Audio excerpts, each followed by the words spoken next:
também fica em tela para participar dessa entrevista. Deputado, bem-vindo, boa tarde ao senhor. Eu queria justamente puxar o gancho dessa apuração da Débora. O senhor disse que já fez contato com a administração Donald Trump. O que recebeu de resposta? Eu não fiz contato após o fato ocorrido de hoje, né, da prisão de Jair Bolsonaro. Nesse momento, estou recebendo informações ainda do que ocorreu e estou me prestando aqui a dar algumas entrevistas, utilizar a rede social para demonstrar o tamanho do absurdo disso.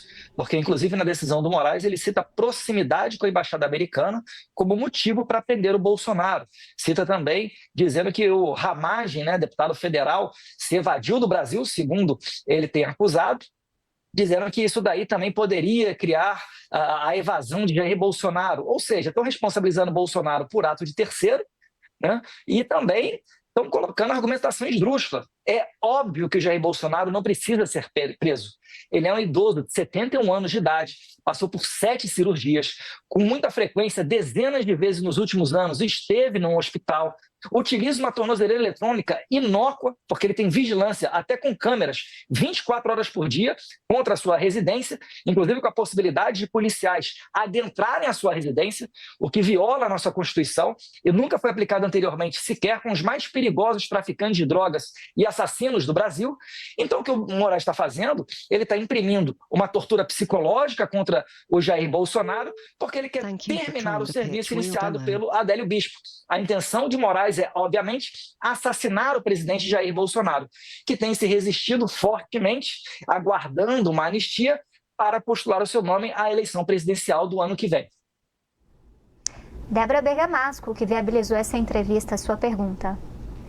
Boa tarde, deputado. Obrigada por aceitar o convite aqui da CNN Brasil. Nossa, são tantas perguntas, né? Mas vamos lá. Gostaria de saber se te causou... só um reparo. Conversei com o Paulo Figueiredo, empresário, apresentador, e ele me disse que estava em contato, então, com o governo americano, o Departamento de Estado. Por isso que eu trouxe também essa informação só para deixar claro. Aí eu sei que também os senhores dividem ali as tarefas. Deputado, é o seguinte, eu gostaria de saber se o senhor ficou surpreso com essa decisão do ministro Alexandre de Moraes de hoje e gostaria de saber dessa informação que está um pouco nebulosa. Você tem informação se o seu pai tentou mexer ali, alterar alguma coisa na tornozeleira eletrônica? Olha, Débora, especificamente não tenho nenhuma informação de bastidor com relação a isso. É claro que eu sempre fico desconfiado, porque isso daí, o que parece, veio da Polícia Federal, né? A mesma Polícia Federal que prende o Daniel Silveira à noite, um deputado federal que manda senhorinhas para a cadeia. Então, eu espero vir alguma informação mais fidedigna para me posicionar. No entanto, é claro que é totalmente sem utilidade essa tornozeleira no Jair Bolsonaro. Mais uma vez, um senhor de 71 anos de idade, que já passou diversas cirurgias, a saúde totalmente debilitada, numa prisão domiciliar, cercada por capangas do Alexandre de Moraes 24 horas por dia. Qual é a necessidade que tem de se colocar uma tornozeleira num homem desse? Como é que seria imaginar, olha o quanto ridículo seria imaginar uma fuga do Jair Bolsonaro nessas condições. Então, eu só consigo entender que essa tornozeleira eletrônica é um instrumento de pressão psicológica, uma tortura imprimida contra o Jair Bolsonaro. É porque ficaria muito descarado condenar o Bolsonaro à morte. Então, o Moraes ele sempre tenta utilizar de artifícios para dar ares de legalidade, tal qual ocorreu com o Clezão. Né? Anteontem, foram 2 anos de falecimento do Clezão em situação muito semelhante ao de Jair Bolsonaro. Problemas físicos, atestados de saúde, né? E o Moraes simplesmente ignorando tudo isso, passando por cima de tudo isso e colocando, né, os presos em condições fora da humanidade. Então, esse é o objetivo do Moraes, porque ele acredita que, assim fazendo, ele poderá enterrar o movimento político liderado pelo Jair Bolsonaro, ou ele acha que isso daí dará a ele uma condição melhor para tentar negociar uma retirada de lei Magnitsky contra ele e a sua esposa, né, a advogada Vivi Barça de Moraes. E isso daí demonstra a ignorância do ministro Alexandre de Moraes. Por quê?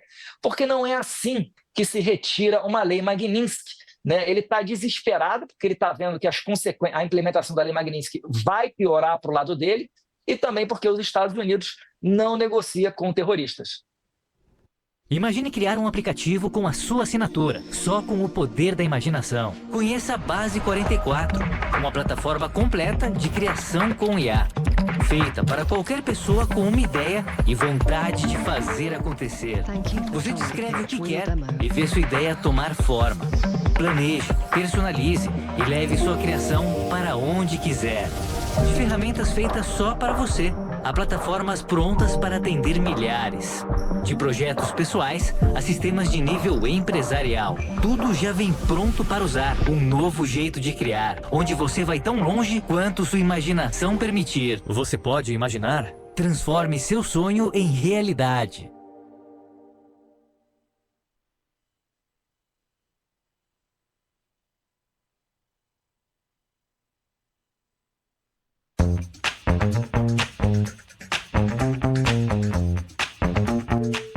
Thank you for trying the pitch wheel demo.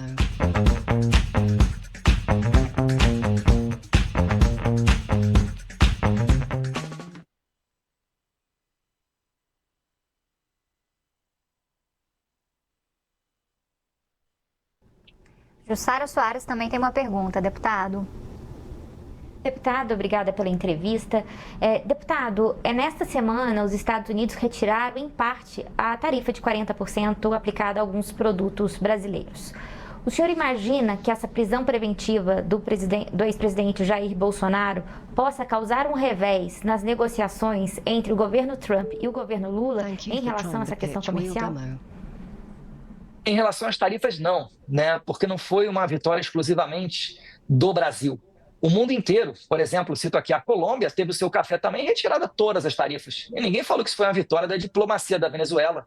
Até porque o presidente Petro basicamente foi na última reunião das Nações Unidas lá em Nova York fazer campanha contra o Donald Trump. Então, na verdade, o que ocorreu foi um aumento da inflação interna e isso daí pressionou o Trump a retirada das tarifas. Se o Trump nada dissesse, os seus opositores iam puxar esse capital político para o colo deles. Então, no meu entendimento, na minha visão, o Trump preferiu, né, atribuir essa questão a uma vitória dele, que tem trazido presidentes internacionais para a mesa de negociação. Então, eu não vejo qualquer vitória da diplomacia brasileira. Mais uma vez, aquilo que é vendido como vitória do Itamaraty não é vendido como vitória da diplomacia da Colômbia. E a gente pode perceber também que as sanções, todas elas se mantêm, né? Todos os vistos cancelados seguem cancelados, a Lei Magnitsky segue aplicada, e essa daí é que é a questão verdadeiramente política, que está debaixo do guarda-chuva da secretária de Estado, Marco Rubio, não uma questão comercial, como foi essa retirada das tarifas. Então, no âmbito das tarifas, eu acho que a prisão do Bolsonaro não irá influir, mas certamente no jogo político os bastidores já começam a esquentar. Eu recentemente vi aqui um tweet do conselheiro do Trump, o Jason Miller, falando, olha, vocês estão vendo o que está acontecendo no Brasil. Para todos aqueles que achavam que Alexandre de Moraes não iria colocar Bolsonaro numa prisão, né, que isso seria desumano, está aí a prova para vocês verem. Então, cada vez mais vai se desgastando a imagem do Supremo Tribunal Federal Brasileiro perante a comunidade internacional, e eu acredito, finalizando, que isso dá margem até para outras sanções a outros atores. Caio Junqueira, direto de São Paulo, também se soma aqui na nossa entrevista com o deputado federal Eduardo Bolsonaro. Caio, sua pergunta. Boa tarde, deputado. Essa prisão do Jair Bolsonaro coloca que perspectiva para o bolsonarismo em 2026? Quem deve ser o candidato do bolsonarismo a presidente da República em 2026? Olha, já é difícil enxergar a democracia no Brasil. O principal líder da oposição, que arrasta milhões de pessoas para a rua, está condenado por um suposto golpe no momento que ele estava nos Estados Unidos, e parece que ele aguardou sair da presidência para tentar dar um golpe de Estado. Bem, furado sem pé nem cabeça, né? Mas isso daí demonstra o desespero do Alexandre de Moraes. Aí as atenções se voltaram para mim. Eu estava falando, né, exigindo do meu partido, principalmente, para que colocasse meu nome dentro das pesquisas realizadas sob encomenda do Paraná Pesquisas. Enfim, não fui ouvido. Outras pesquisas começaram a ventilar o meu nome. E aí veio contra mim uma igual ridícula acusação do crime de coação, como se eu tivesse à minha mão, à minha disposição, um instrumento ilícito para pressionar os ministros do STF. Bem, a Lei Magnitsky é um instrumento lícito e não está à minha disposição. Então, se minimamente quisessem fazer algum trabalho jurídico em cima disso, deveriam investigar e processar Donald Trump, o secretário de Estado Marco Rubio e o secretário do Tesouro Scott Bessent, que são quem toma a decisão com relação à lei Magnitsky. Então, isso tudo daí é uma construção de uma narrativa para tentar me deixar inelegível, tal qual agora está sendo construída outra narrativa. Quando o Moraes trata uma vigília de orações, equipara isso a um ato criminoso, falando de modus operandi de milícia digital e etc., o que ele está fazendo? Ele está tentando atrair a responsabilidade para cima do senador Flávio Bolsonaro para tentar também condená-lo e assim cair na lei da ficha limpa e não poder se candidatar ano que vem. Pergunto a vocês, vocês acham que a comunidade internacional vai reconhecer uma eleição no Brasil nesses moldes? Eu adianto, não reconheceu a da Nicarágua, onde foram presos 7 concorrentes presidenciáveis do ditador Daniel Ortega. E também não reconheceu da Venezuela, onde a principal líder opositora, Maria Corina Machado, foi decretada como inelegível pelo TSE venezuelano, controlado pelo Nicolás Maduro. Então o Brasil, infelizmente, segue a passos largos esse caminho desses atores internacionais da América Latina, que não é coincidência nenhuma, fazem parte de um grupo chamado o Foro de São Paulo, intimamente relacionado com as Farc, com o tráfico de droga, e eles sabem que não tem outro caminho, que não retirar todos os opositores de uma eleição para que eles se perpetuem no poder. Deputado, se fala muito também da questão do deputado Eduardo Alexandre Ramagem, me desculpe, eu queria ouvir o senhor sobre isso, porque se traça até mesmo um paralelo com a situação do senhor. Tem um pedido já da Procuradoria-Geral da República de prisão dele e a PF trata a saída dele do Brasil como uma saída clandestina. O senhor chegou a fazer contato com o deputado Alexandre Ramagem? Há alguma chance dele retornar ao Brasil ou não há prazo para isso? Acho que essas perguntas têm que ser endereçadas ao deputado Alexandre Ramagem, né? Eu não tenho participação nenhuma com isso, mas, minha opinião pessoal, eu vejo com felicidade. Eu acho que ninguém pode ser decretado a cumprir uma pena, ainda mais tão larga quanto essa, né, sendo que não cometeu crime algum. Qual é a ameaça que o Ramagem tem para com a democracia brasileira? Absolutamente nenhuma. O que eu lamento é que o Moraes esteja mais uma vez rasgando a Constituição e responsabilizando o Bolsonaro por uma conduta de terceiro, algo que é proibido em nossa lei. Eu não posso ser punido porque outra pessoa tomou determinada conduta. E o Moraes anteriormente fez isso, né? Ele colocou de volta na cadeia várias pessoas que estavam em casa, relacionadas a 8 de janeiro, utilizando como fundamento que muitos deles fugiram para a Argentina. Ora, ele está punindo quem está seguindo a lei, que está no território brasileiro, com base na conduta de outros que saíram do país. Mas ele fica confortável. Por quê? Porque se alguém tenta denunciar isso, vai sofrer as mesmas consequências que eu estou sofrendo. Inclusive com a esposa, minha esposa até hoje não tem uma resposta disso, né, com as contas bancárias bloqueadas. E eu sou um deputado federal. Quando o Moraes faz uma ação dessa contra um parlamentar que tem imunidade parlamentar, ele sabe que ele está intimidando todo o resto para não se aproximar de nós. Aí eu vou falar para vocês, como é que fica o financiamento de campanha do PL ano que vem? Como é que fica, né, a gente dar apoio a candidatos ano que vem? Que se forem reeleitos, não terão imunidade parlamentar. E vão ficar debaixo da perseguição do Alexandre de Moraes. Então, Moraes ele está moldando a política brasileira com base no abuso de seu poder. Ele quer controlar a eleição de 2026. E está tendo sucesso nisso com essa prisão do Jair Bolsonaro. Vai tentar me decretar inelegível e muito provavelmente está apontando os canhões agora contra outro inocente, que é o senador Flávio Bolsonaro.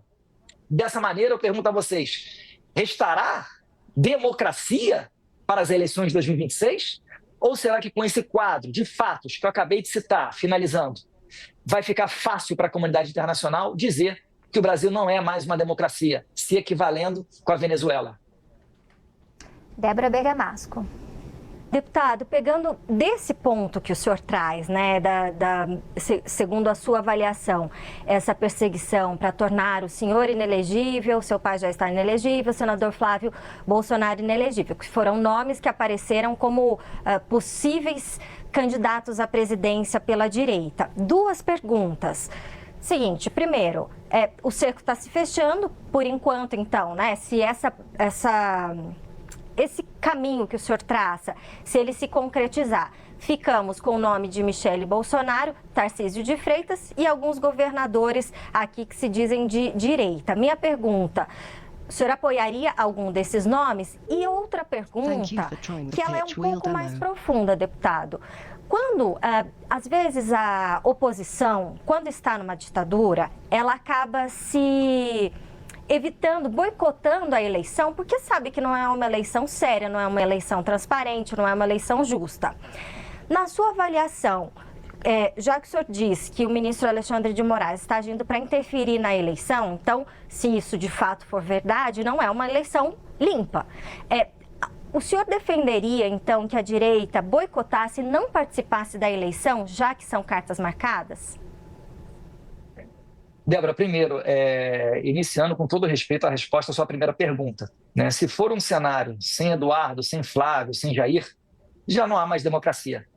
Para mim, tanto faz quem será, né, o presidente de direita, porque por mais que ele possa até ser, né, visto como alguém de direita, isso significa que ele não vai ter poder para agir livremente. Tudo que ele fizer, ele vai ter que pedir a bênção do STF, que é o que basicamente já ocorre hoje, até mesmo dentro do Congresso. Situações ridículas, onde autoridades parlamentares têm que, antes de sequer votar uma lei, perguntar à Suprema Corte se pode ou não votá-la. E muitas das vezes, né, tem gente que trata isso daí como aceitável, como normal. Então, eu não pretendo participar de nenhum espetáculo circense para que assim seja dado ares de democracia a esse ato. A questão do boicote é uma questão que pode ser discutida, né? Mas o que eu de antemão consigo garantir é a todos aqueles que pretendem se lançar como candidatos à direita que tenham o seu passaporte em dia, o seu visto americano em dia, uma conta bancária fora do Brasil e todos os instrumentos necessários para fugir de uma eventual perseguição, caso não tenham êxito, né, na sua eleição. Eu acho que isso daí deve ser feito. Eu acho que todos nós temos que pensar que não estamos mais num regime normal no Brasil. Acabei de falar do meu caso. A minha esposa está com as contas financeiras bloqueadas. Daniel Silveira foi preso durante a noite. A esposa dele também, impedida de usar rede social, contas bloqueadas. Então, isso tudo daí é o regime alexandrino que a gente está vivendo. Eu acho que de dentro do Brasil é difícil, né, que nós temos armas para lutar contra isso. Mas mais para frente, vamos ver como é que vai ficar esse cenário eleitoral, para saber quem serão os candidatos e quanto poder o Alexandre de Moraes vai ter ou não para tentar controlar essa eleição. Jussara. Em pleno 2025, você ainda está pagando uma taxa elevada de maquininha de cartão? Deputado, hoje, novamente na decisão, o ministro Alexandre de Moraes citou dois fatos: a proximidade da casa do ex-presidente Jair Bolsonaro com a Embaixada dos Estados Unidos e também o suposto planejamento de pedido de asilo à Argentina. Na sua avaliação, o ex-presidente deveria ter pedido um asilo político antes, ter deixado o país antes? O senhor era a favor disso? O senhor defendia esse asilo político? E quais as possibilidades do ex-presidente pedir ajuda a aliados, a políticos de direitos, governantes de direita em outro país? Jussara, agora já não há mais muito o que possa ser feito, né? Eu acho que a gente tem que fazer a pressão internacional, né? Muito que pode ser feito para evitar essa prisão, até porque ele está, nesse momento, se não me engano, até na Polícia Federal, né? Então, o que a gente está conseguindo perceber é que tem que ser feita uma pressão internacional, né? Para que o Bolsonaro, né, seja internamente no Brasil recebida essa pressão e seja votada a lei da anistia. Eu nunca vi do meu pai nada assinado de próprio punho ou dele comentando com relação a asilo. Mas eu, mais uma vez, aqui eu realço. Eu acho que é justo todas as outras pessoas do 8 de janeiro, o deputado Alexandre Ramad, se realmente for essa a intenção dele de ir aos Estados Unidos, de fugir de uma pena injusta. Entenda uma coisa, quando um bandido comete um crime e ele vai para a cadeia, isso é quase como se fosse na cabeça dele um acidente de trabalho. Ele sabe que estava incorrendo naquele risco ao cometer atividade delituosa. Outra coisa é a cabeça de alguém que não cometeu crime algum.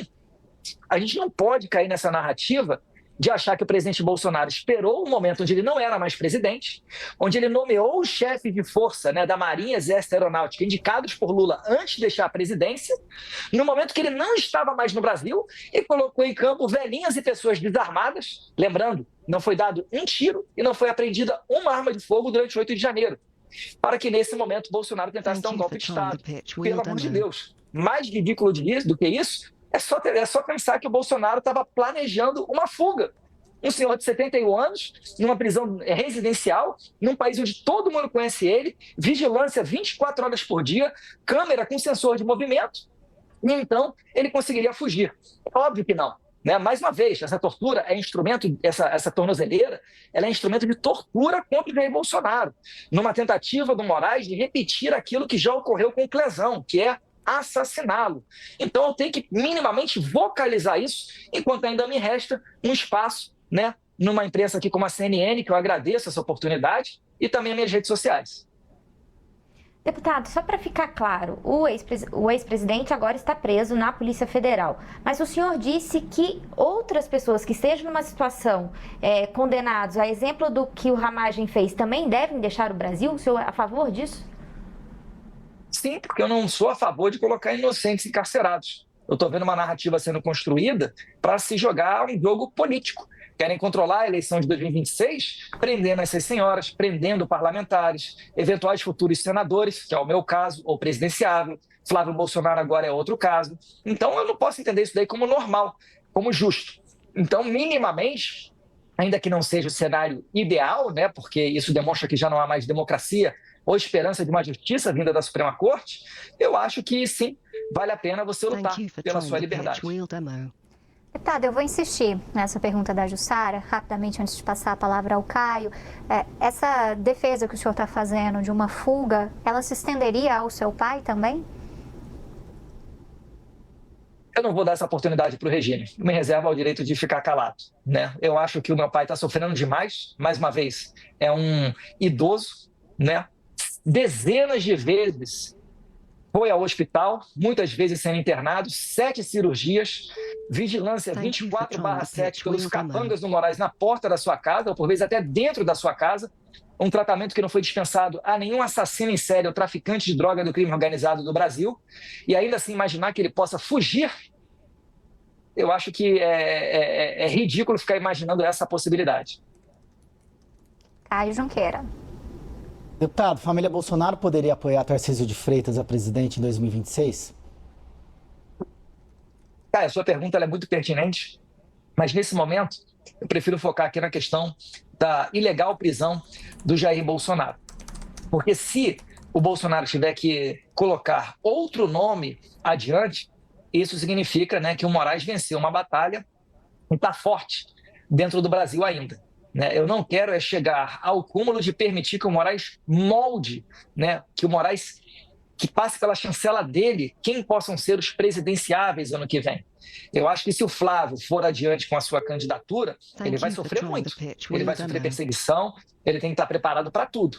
Mas se ele conseguir resistir a isso tudo, ele vai performar muito próximo daquilo que performaria o Jair Bolsonaro. Porque ele carrega o nome, ele tem o mesmo sentimento que o Jair Bolsonaro, desde pequeno, escuta dentro de casa os conselhos do então vereador e capitão do Exército Jair Bolsonaro.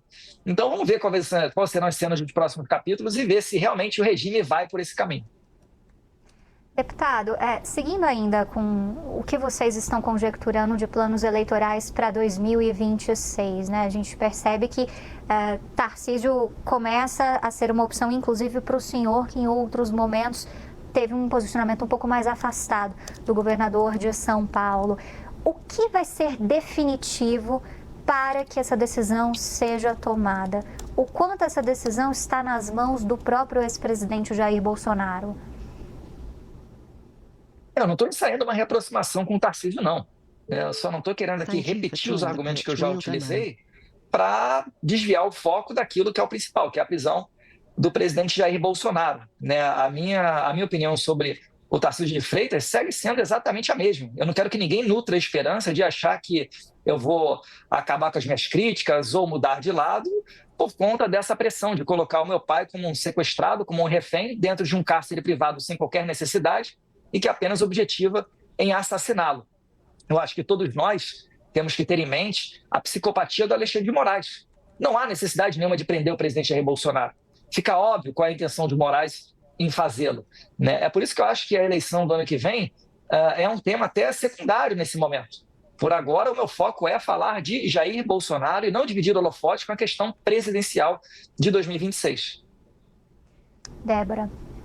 Deputado, o que causa mais preocupação em relação à prisão de Jair Bolsonaro, né? O regime domiciliar, a papuda, hoje ele está na superintendência da Polícia Federal, quer dizer, qual que é o pior dos cenários?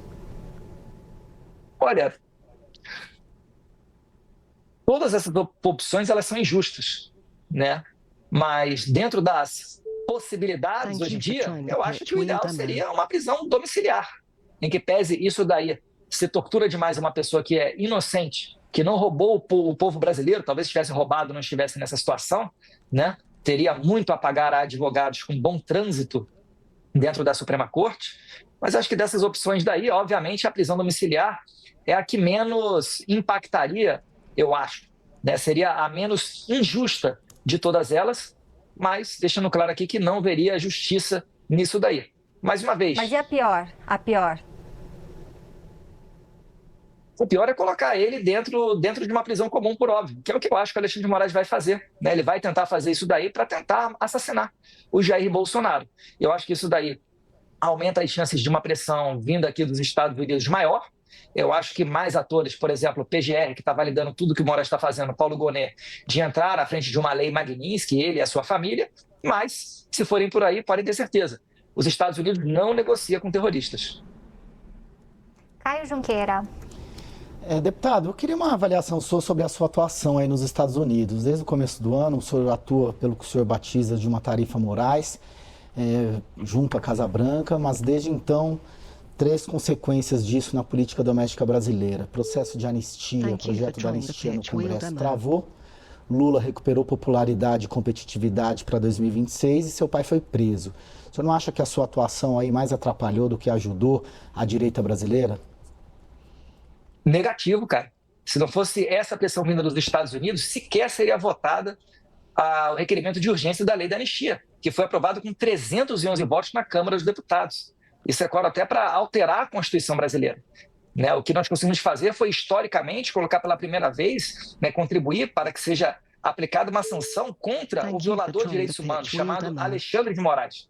E talvez agora, embebedado dessa narrativa de proximidade do Trump com Lula, fique confortável para essa prisão de hoje contra o Jair Bolsonaro.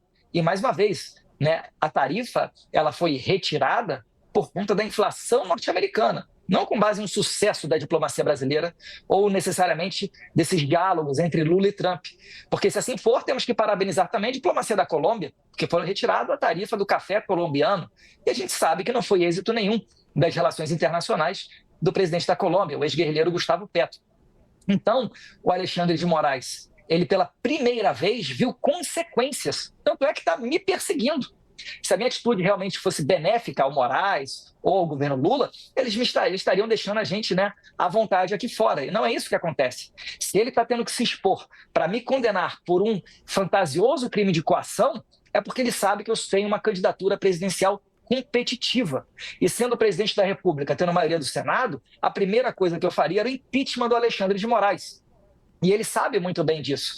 Então ele tenta moldar o tabuleiro político de 2026 através dessas inelegibilidades por crimes pequenos, para não ruir tanto por aí, né? E dessa maneira conseguir controlar a eleição não só para presidente, mas também para o Senado do ano que vem. É isso que eu vejo aí com o Moraes. Eu vejo como muito exitoso a minha atuação aqui fora. Mais uma vez, trouxemos consequências ao Alexandre de Moraes. Ele parou de derrubar perfil à torta e à direita na internet. Cito, por exemplo, aqui o Alan dos Santos, que tem dezenas de contas no Instagram. A conta dele, né, não foi mais derrubada. Outras pessoas retomaram acesso às suas redes sociais. Então, isso tudo não é algo por acaso. É porque ele viveu um momento ruim. Ele acha agora que ele está forte o suficiente, então a gente vai trabalhar novamente para que ele sofra as consequências de um endurecimento da lei Magnitsky e ver, né, sugerir, se forem nos perguntado, a dar a nossa opinião, que outros atores também recebam essa mesma sanção vinda dos Estados Unidos. Jussara Soares, suas perguntas.